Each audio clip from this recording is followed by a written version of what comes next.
Hello everyone, how are you today? I am so thankful to be able to meet with one of my friends, Jacob Lewis. And he has an amazing story that I thought you would want to hear. Jacob, for a while there, you lived in China, right? That's right. And we both have this common bond. This is the first time we've met. Right. And we have a common bond because we both love liberty and we love our country so much.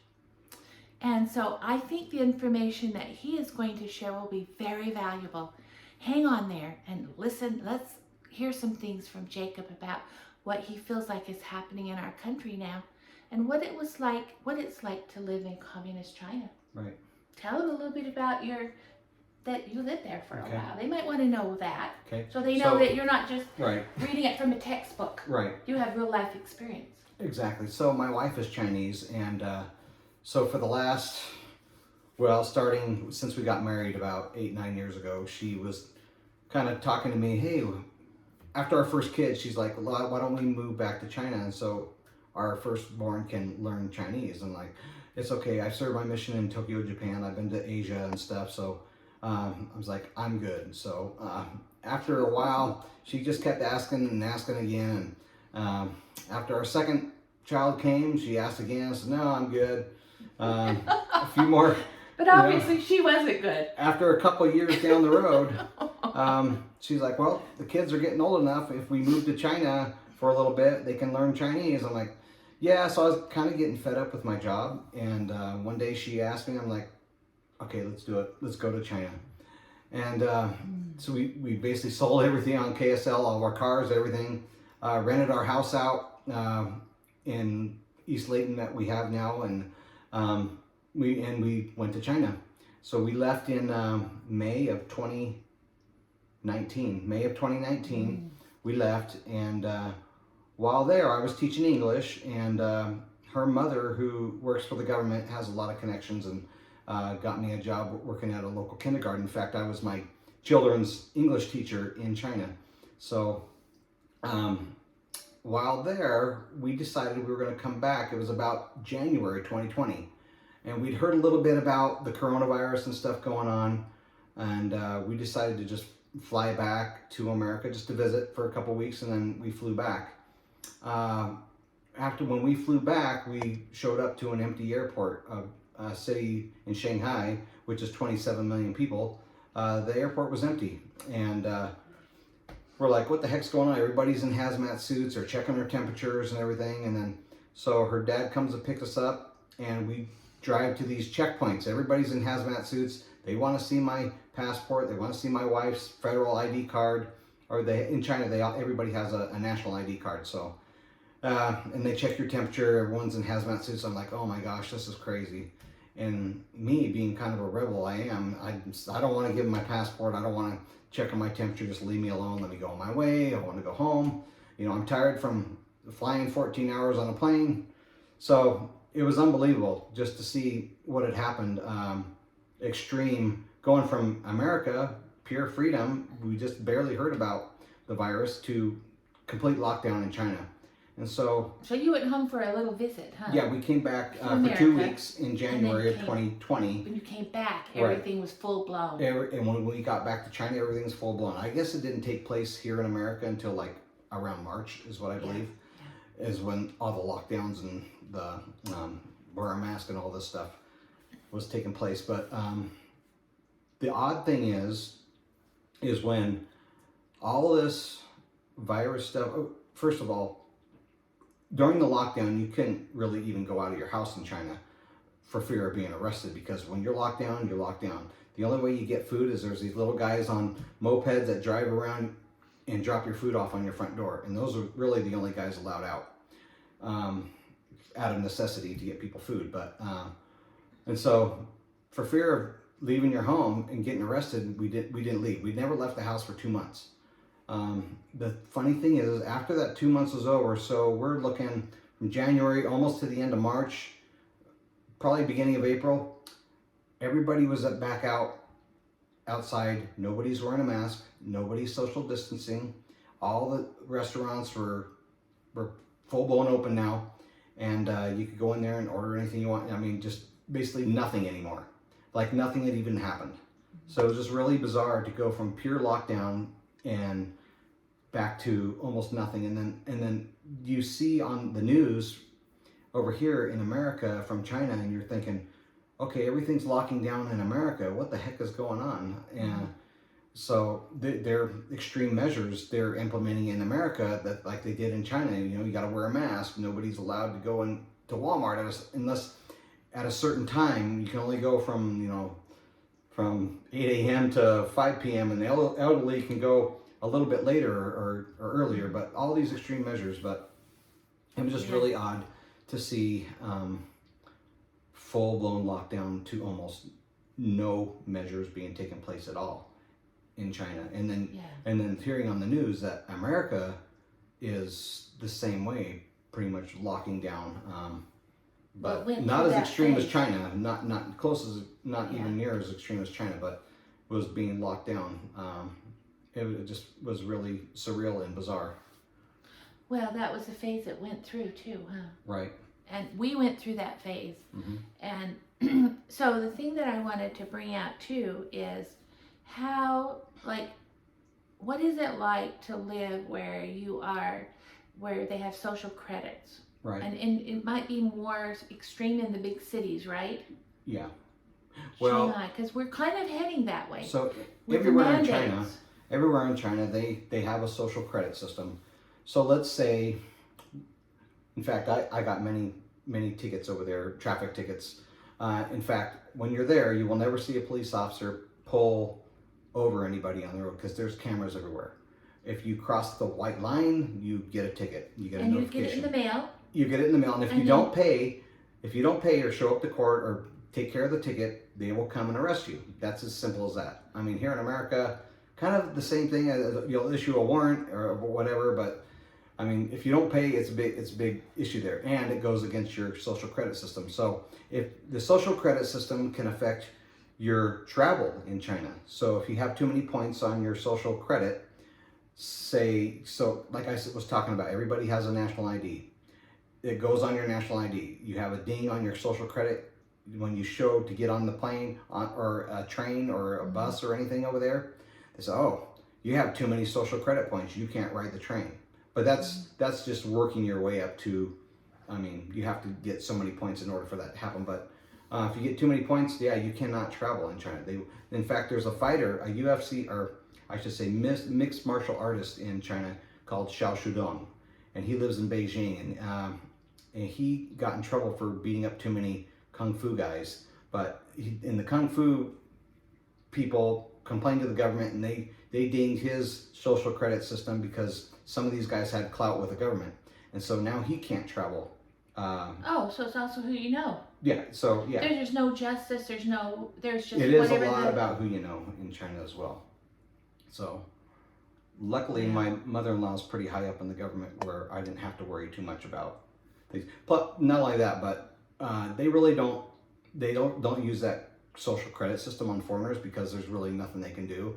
It's usually on their own citizens. Okay. But so I wasn't too afraid about getting too many tickets like I got in China. But it's there is a social credit system there, and if you get too many points, you can limit your travel. You can limit a lot of things that you can do in China. So it's so interesting because when I heard his story, you know, way back, I think 28 years ago, I was reading books from President Benson, and books that he had made and about our country and standing up for freedom. And about that time, and I lived in West Valley, they were having photocop everywhere.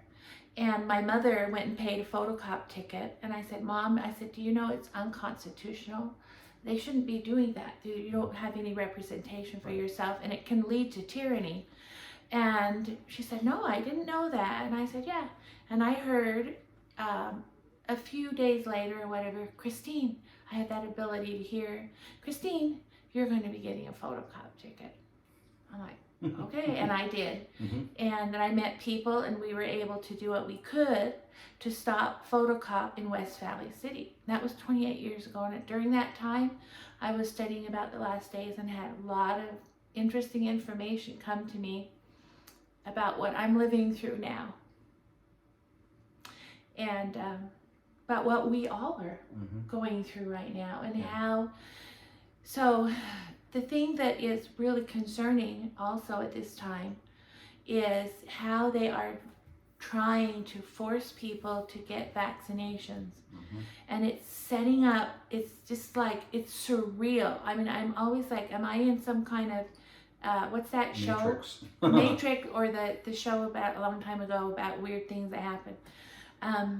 Anyway. Twilight Zone. Twilight Zone. Right. I keep saying, I even knew ahead of time, I even had a dream ahead of time, that 28 years ago, that I was having a baby, and I had little pinpricks, little tiny acupuncture things, and they felt real. It was all here, and I had people with masks all around, and they were Chinese looking. They were dark skinned, and they had the eyes, and it was like, and all of a sudden I looked down, and I had a little boy who looked Chinese, and I'm like, what in the world is this? And I talked with someone who's a friend, and he's pretty good with stuff like this, and he said, well, what about the birth of the Chinese? And of course, I want to know, first off, I don't have a problem with Chinese people. I do with communism. Right. That's the thing. Everybody believes, they say, well, the Chinese or this and that. Look, everybody in China, the regular people over there, they just want to work. They want to support their families. They don't care what they have to live by the government's laws and rules. Yeah, but they don't care. The they really don't care. They're just like us here. They just want to be left alone. They want their freedom. But it's hard to have freedom over there, especially when you have a government that dictates everything that you need to do over there. So yeah.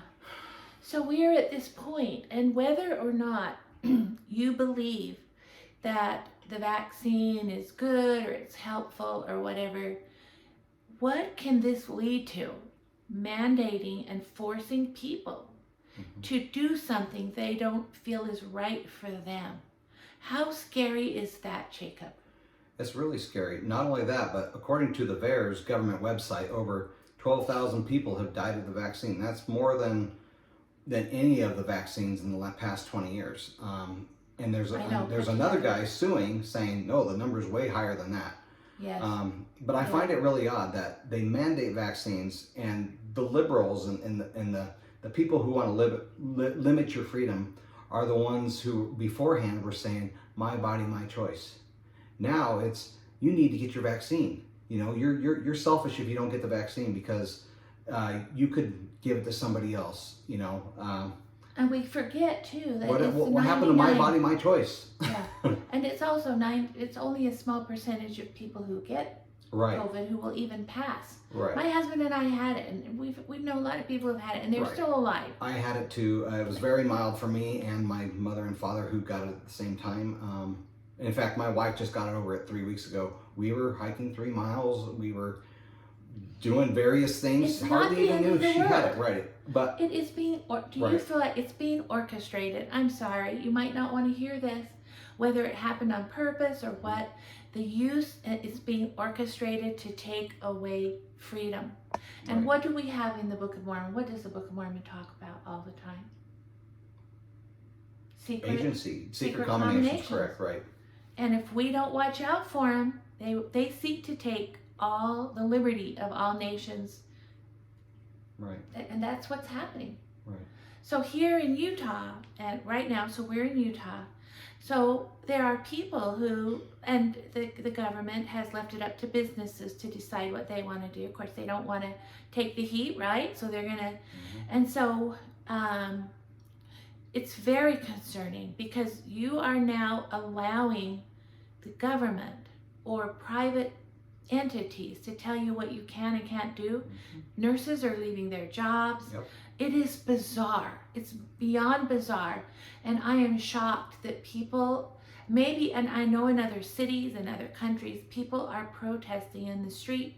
They're saying no more, because these people, we came down here. One of the fights in the pre-existence, if you believe you lived before you came here, was the fight, are you going to be safe? Or are you going to be free? Are you going to enjoy and learn and grow from everything? What are we going to do? Right. Yeah. It's really concerning to me from being in China and seeing the things that happen over there, authoritative government, and I see America moving that way. Very quickly. Very quickly. It's like in my dream. So the acupuncture is symbolic of taking away pain, right? So there are people who do that. It's their system. They do acupuncture a lot. Even they have their babies with acupuncture. And it's to take away pain. Well, so it takes away pain. So all of a sudden, there you are. Mm-hmm. There we are. And I'm like shocked that we have this mentality of groupthink and individual freedom, individual responsibility. Like if I have a bad cough, if I don't feel good, I'm not going to go around and spread it to people. That's individual liberty, right? That's it too. And common sense. And common sense, right?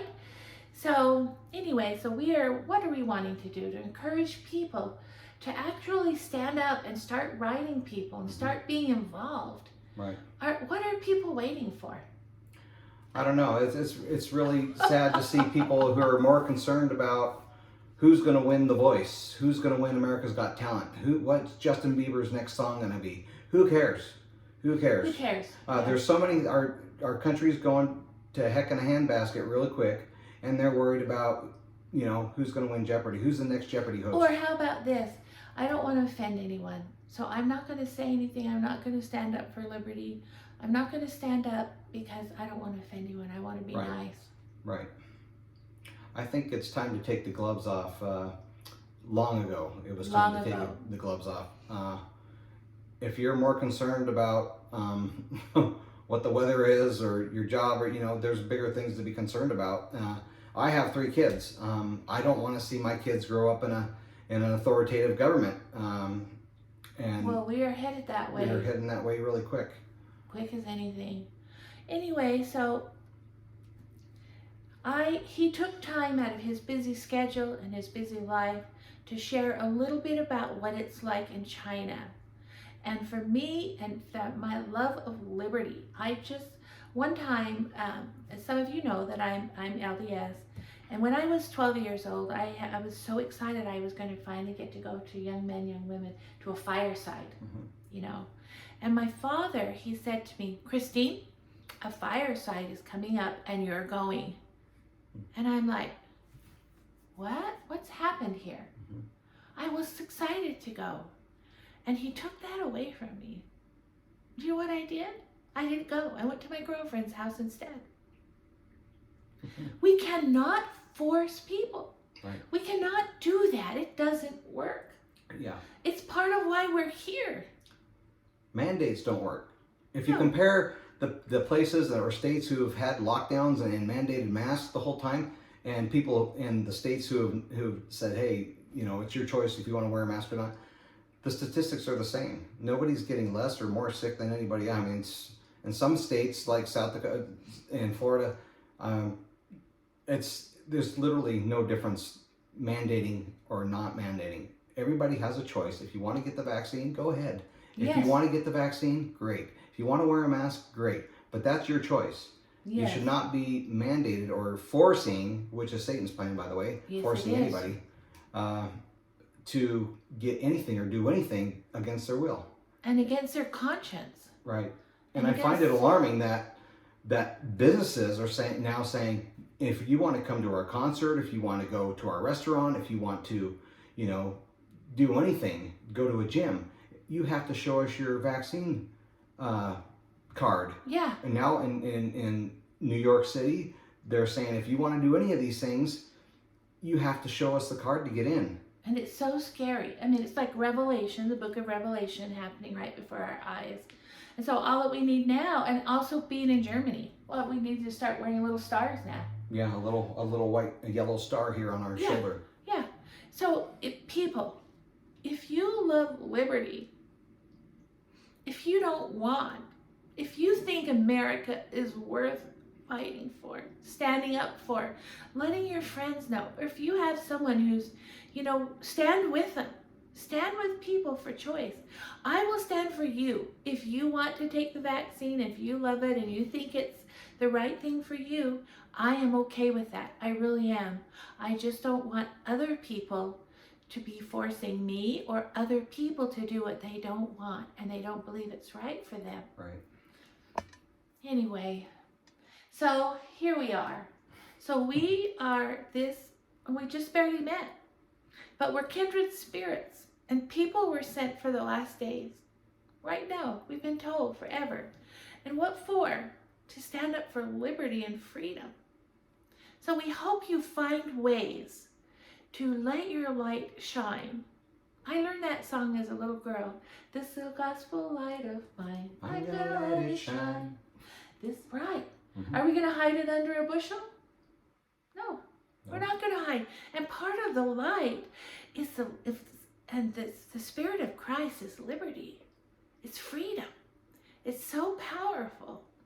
Anyway, encouraging all of you to look out for each other, to love people where they are, and to recognize that our country and indeed the freedoms is under assault in America, and it's coming in a most interesting, devious way. Mm-hmm. If I would have been the adversary, I couldn't have picked a better way to do it than to scare people and to have propaganda machines on TV showing them how many deaths every day and how many cases, and people totally forget that it's like a little bit, 0.5% of people. Right. 99.9%, you're going to survive the virus if you don't have any comorbidities. If you're over 70, if you know, yeah, maybe you'd worry a little bit. But my parents, my dad who has heart disease is over 75 when he got the virus, and he did just fine. But yeah, I mean, some people handle it differently. So I have other friends that were put in the hospital, but they survived. The thing is we can't. It's not worth our liberty. Right. How could we tell the founding fathers who gave up everything when they started this country? They were rebels, and if they would have been found, they would have been hung, drawn, and quartered. You don't want to know what that is.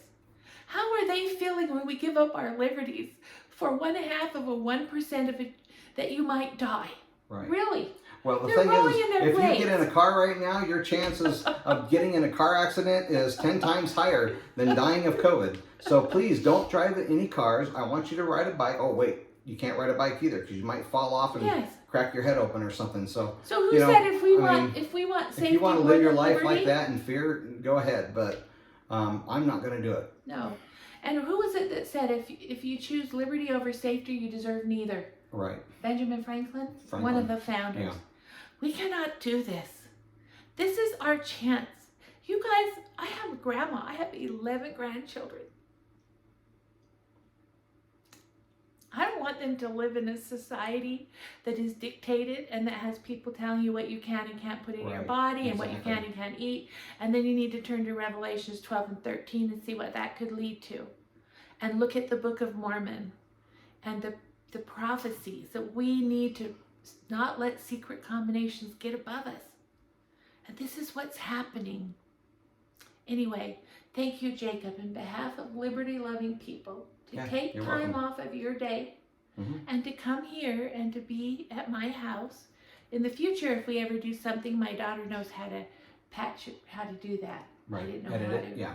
How to put him in. So patch people in. Yeah. I don't know how to do that. Because Thank you so much for listening. And right now, I'm going to do something that I have seen pastors do. Or I'm going to ask you to do it. When we first started, we said a little prayer. And I have seen pastors in other religions pray all the time. Jacob, would you mind doing a little prayer for America and for the cause of liberty and freedom? Sure. All right. Sure. Join us for that. Our dear Father in heaven, we're so thankful that we're able to meet together with Christine today and to talk about the things that are concerning to many others, especially our agency and freedom that's on the line right now.